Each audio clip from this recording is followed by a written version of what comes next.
Hey peoples, this is Cameo Punk, and welcome to an episode of NGGMTV where I'm doing it by myself, unfortunately.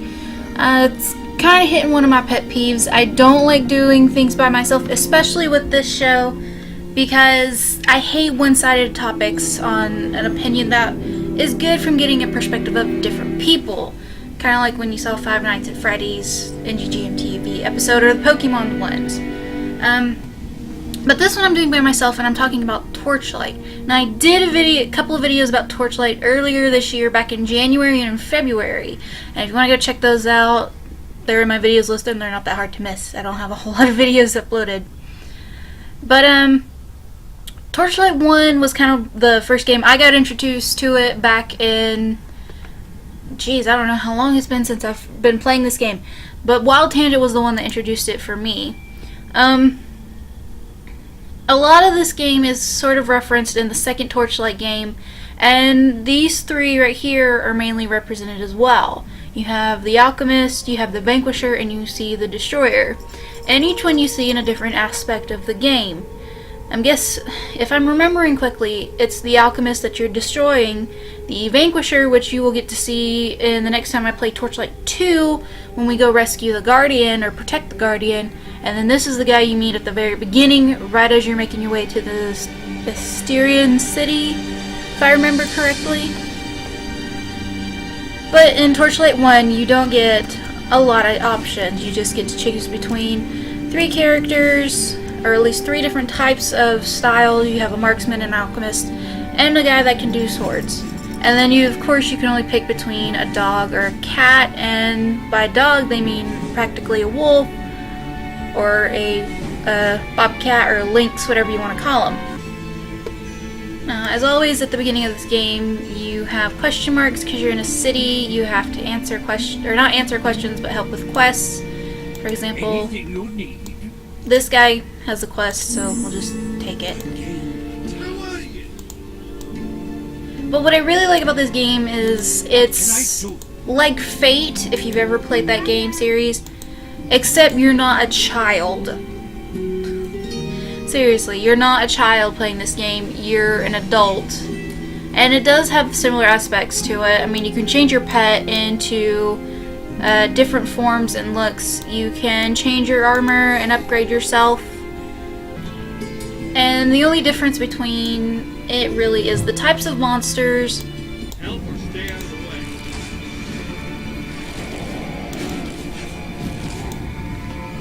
Ring! Over here! And there's a different plot line. Spoiler alert, if you've never played this game, Syl, unfortunately, stays in the city. It's no wonder Master Ulrich sent for my help. And unfortunately, if you watch the opening to Torchlight 2, or if you started playing Torchlight 2, you know that she dies, unfortunately, if you haven't heard that, so that's a spoiler. So in a way, it does end some characters and bring in some new ones. And like I said, it does bring some characters. The awesome thing about Torchlight 2 is that it brings back the same characters that you use, as well as incorporating them in a new way. For example, as you go down the mines in the first level, you see rats with pickaxes hunting for Ember, whereas in the new one they're marauders. And you also have different types of enemies as well, and you're not following some guy's journal. That's a big difference between the two. But a lot of aspects that's come in from Torchlight is still in Torchlight 2. You know, the idea that you have to keep your distance from certain things, mainly because skeletons, zombies, and other creatures can just simply kill you. Now, much like the second one, there is some downfalls, and there are some positives about it. A big positive note is you're in just one location, you're just exploring it to a much further great extent than most people would normally explore a mine. A downfall is when it comes to finding armor and such on, you know,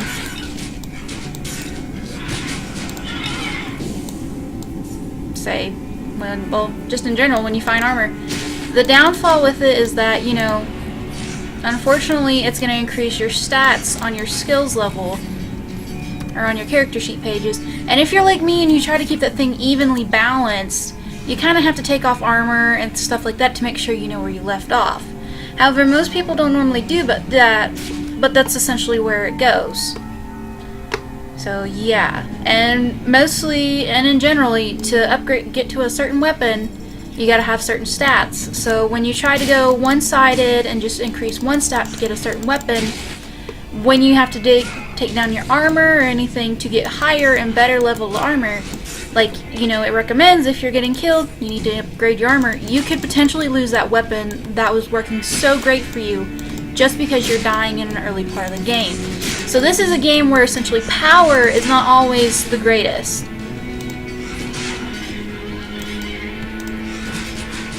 And it's more based on, you know, skill levels rather than your power level or what upgrade your weapon is.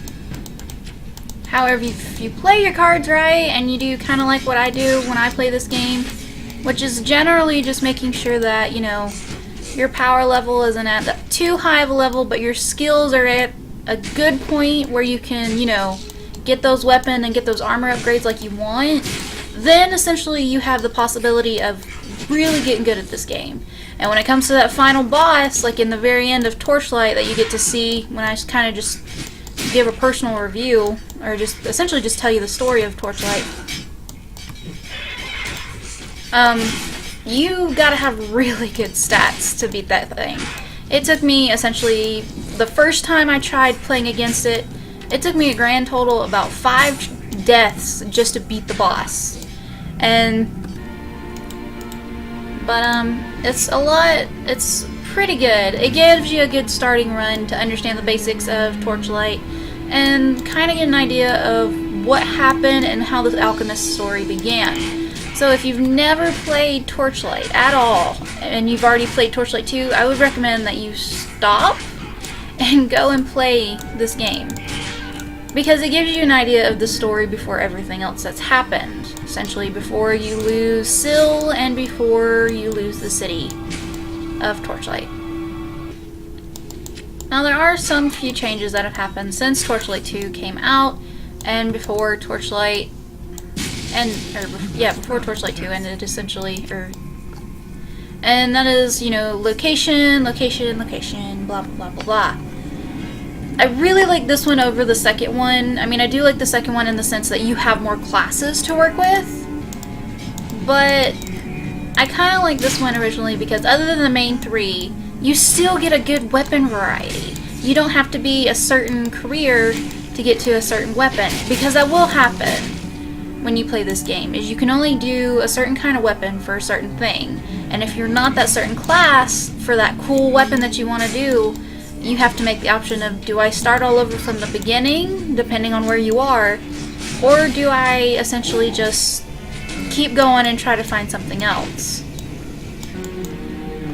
And despite the fact that it's not as up there as, you know, Torchlight 2 in terms of, you know, the vast expansion that it goes through, it's still a good game. It's still got an interesting plot twist to it, which is essentially a mine cave that you can explore that has ruins and a jungle and a dwarven prison, believe it or not.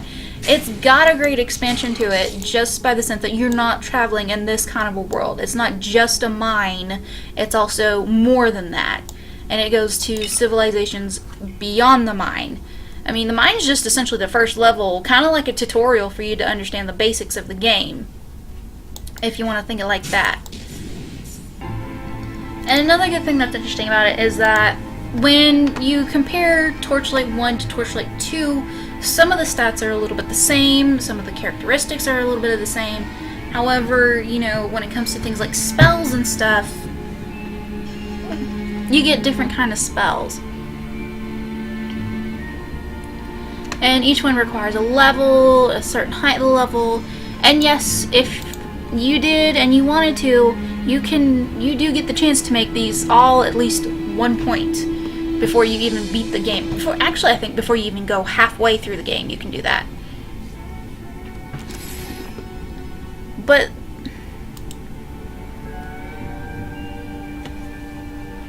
And there's like really so much that you can do with this game. I mean, yes, the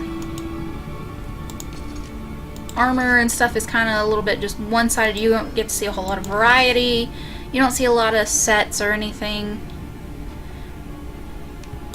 But, you know, hey, it's a really good game. You can't really argue with that, essentially. I mean, you still have the embers that you can still to power yourself up. For example, this one gives you 3 damage and 2 resistance.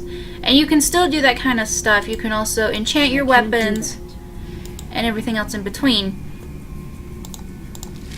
But essentially, if you go to...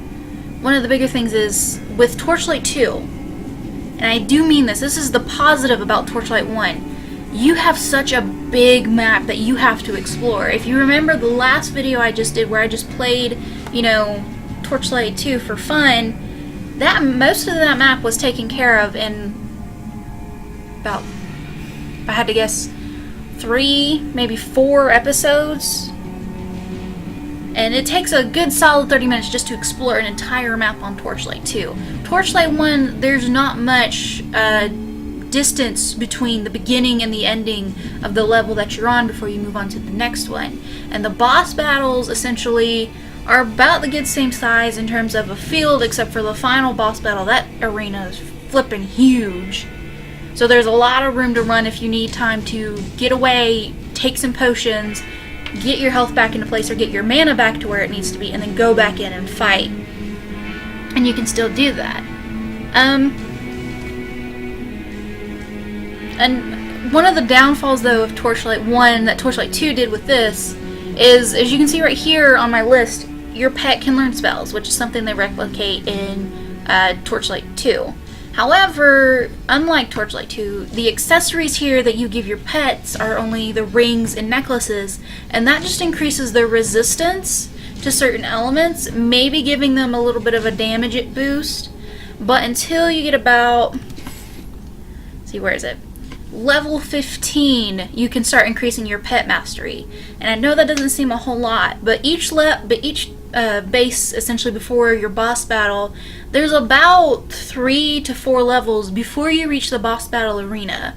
And if you don't increase your points entirely, because this entire bar is for your XP, and as you can see, it's set pretty darn high to get to the next level for me. But if it takes a while, it might be a long time before you can increase your pet's skills, before you can get them to the point where they're not going to flee right off the bat. Because if your pet flees, you have to be the one to give them, you know, health potions and stuff. You can't just put it into their inventory and give it to them. And Torchlight 2 kind of fixed that by giving you the option of, when you complete a quest, to choose between 3 items, and one of those items is equipment for your pet to increase their health, the damage that they do towards enemies, and so on and so forth. But that's a kind of a positive note for Torchlight 2.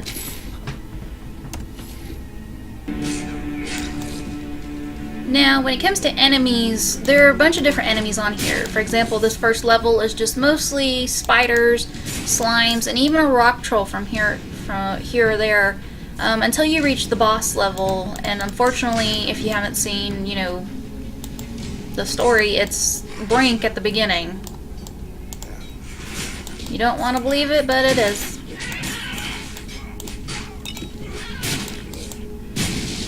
But I think if this one or Torchlight 2 has ever made me mad with an enemy, I would have to say the enemy that I hate the worst are the ratlings.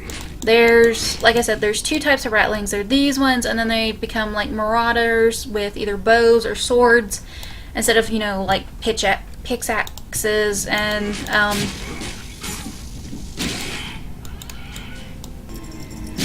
but like I said, when I talk about enemies, the worst enemy that I hate the absolute most happens to be the ratlings. And the reason why is because if you attack them but you don't kill them off the first try, these little suckers run away, and it drives me up a wall. Oh, there's a boss. There's a big boss.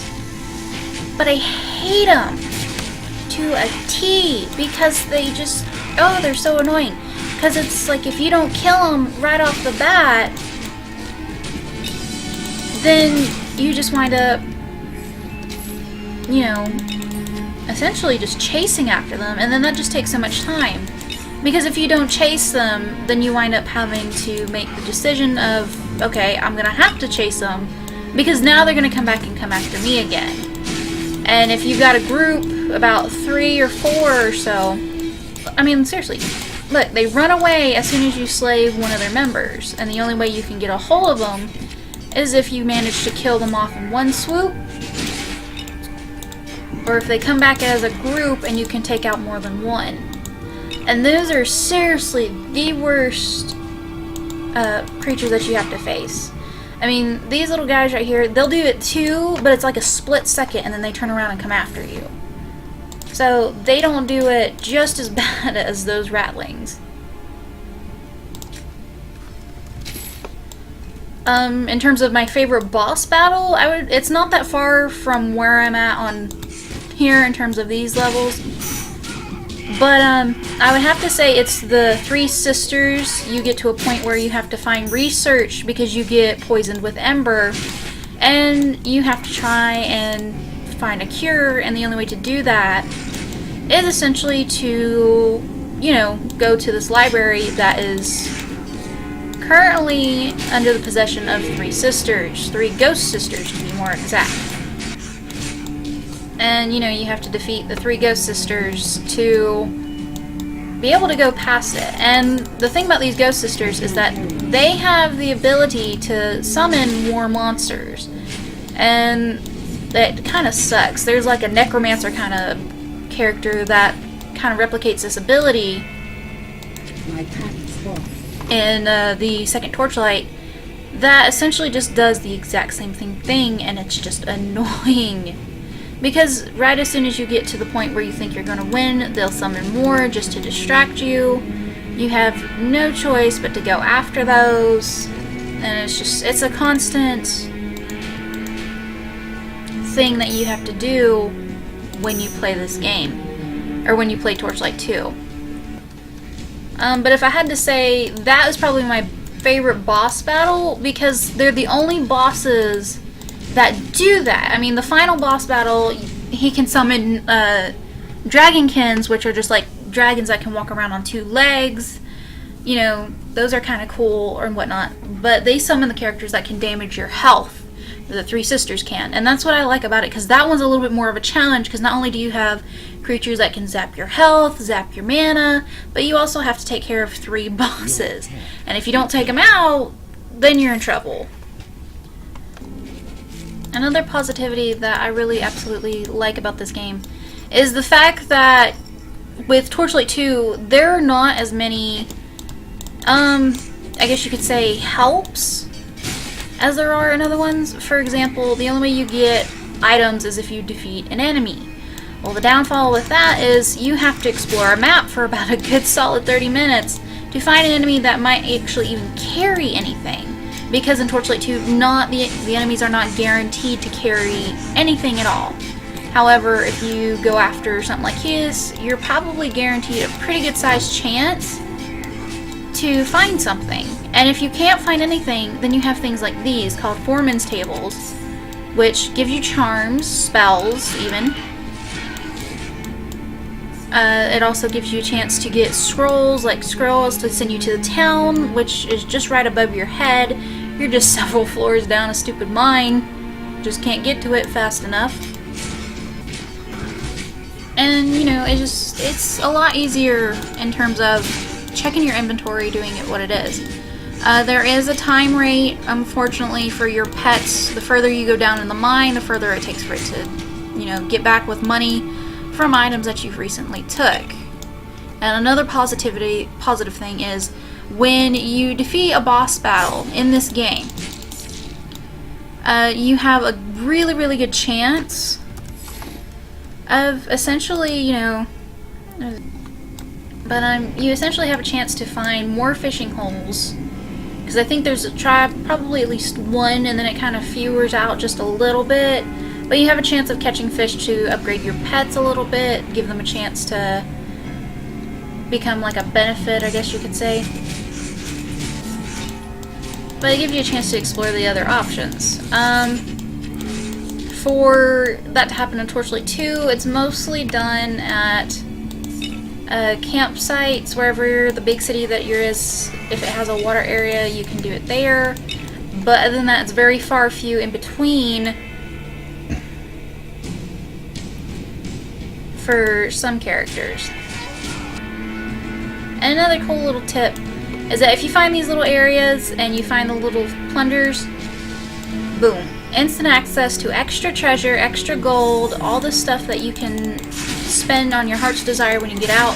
Because with every boss battle, there is a little portal for you to go through to send you straight back to town. So that way you can instantly sell all your gold and all your treasure and upgrade your armor and treasure as well at the shops, where you can't really necessarily do that in Torchlight 2.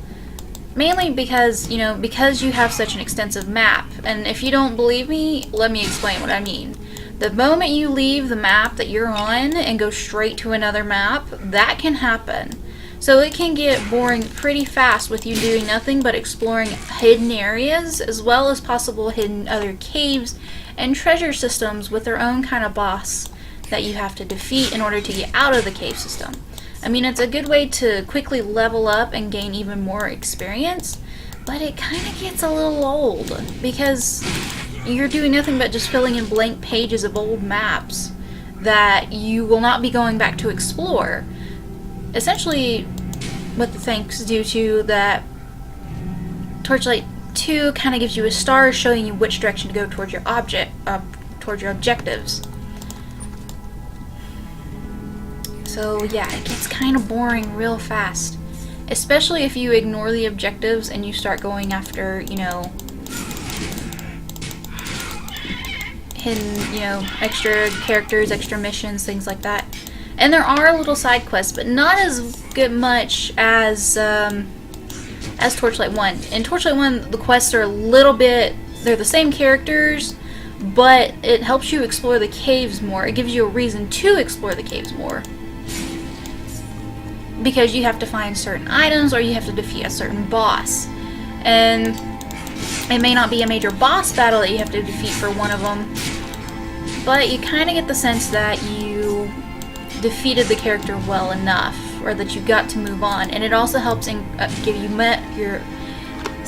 helps increase your gold revenue, as well as increasing things like increasing your armor, because you can get armor as a reward. Increasing things such as your experience, that helps out a lot. And so you get massive XP when you defeat a boss battle in a game. But each boss battle gets a little harder and a little bit more difficult because of the downfall of you having to, upgrade your armor. You have to be careful with your health. But like I said, if you don't stick to the power method, where you just focus on the power of your weapon and not your skills, then you will be in a good position in fighting against enemies. Because not only are you bringing up your power level with a weapon, but you're also doing other things.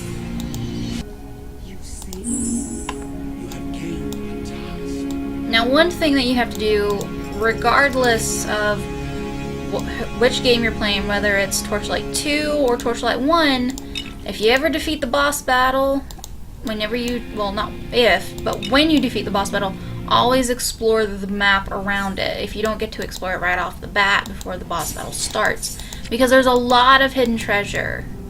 And it is kind of helpful if you do it after the boss battle, because, you don't lose those items if you lose the boss battle off the first try, and you also are guaranteed to keep the items as well as sell them. But it gets to help you a lot. And here's what I was talking about. They're called waypoints.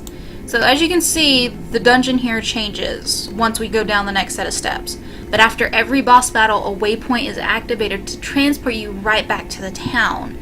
Now, in Torchlight 2, they don't do that, unfortunately. You have to activate a town portal scroll or run all the way back across one, maybe two maps just to get back to that town so you can sell and take care of your items and gold, as well as upgrading your armor and weapons. So Torchlight has got a bit of positivity to it. It does have some downfalls. But overall, it's a really great game, and if you have not tried it out, I would recommend that you do play it. It's a simple, easy game. You know, you just explore, beat the bad guys, get to the end of the story, and overall, in general, it's just a great game. Well, that is it for Torchlight, everybody. Hopefully you enjoyed this episode of NGGMTV. Maybe even possibly made this a decision to give this game a shot. It does have some little things that you may not like and a little bit of that you do like, but compared to what you will go through once you start playing Torchlight 2, it's actually a really good game. And I do recommend that you do play this if you're into this kind of stuff. If you did like this episode, hit that thumbs up button. I would be very appreciative if you did. Also, don't forget to hit the subscribe button, because that gives you an easier way of seeing what other content I have or when the next time I upload. And speaking of content, don't forget to check out other content that I've done. It's not just NGGMTV. I also have games like FNAF, Nancy Drew, etc., etc. And until the next episode, whatever the heck it is I decide to upload, I will see you guys then. So, goodbye guys!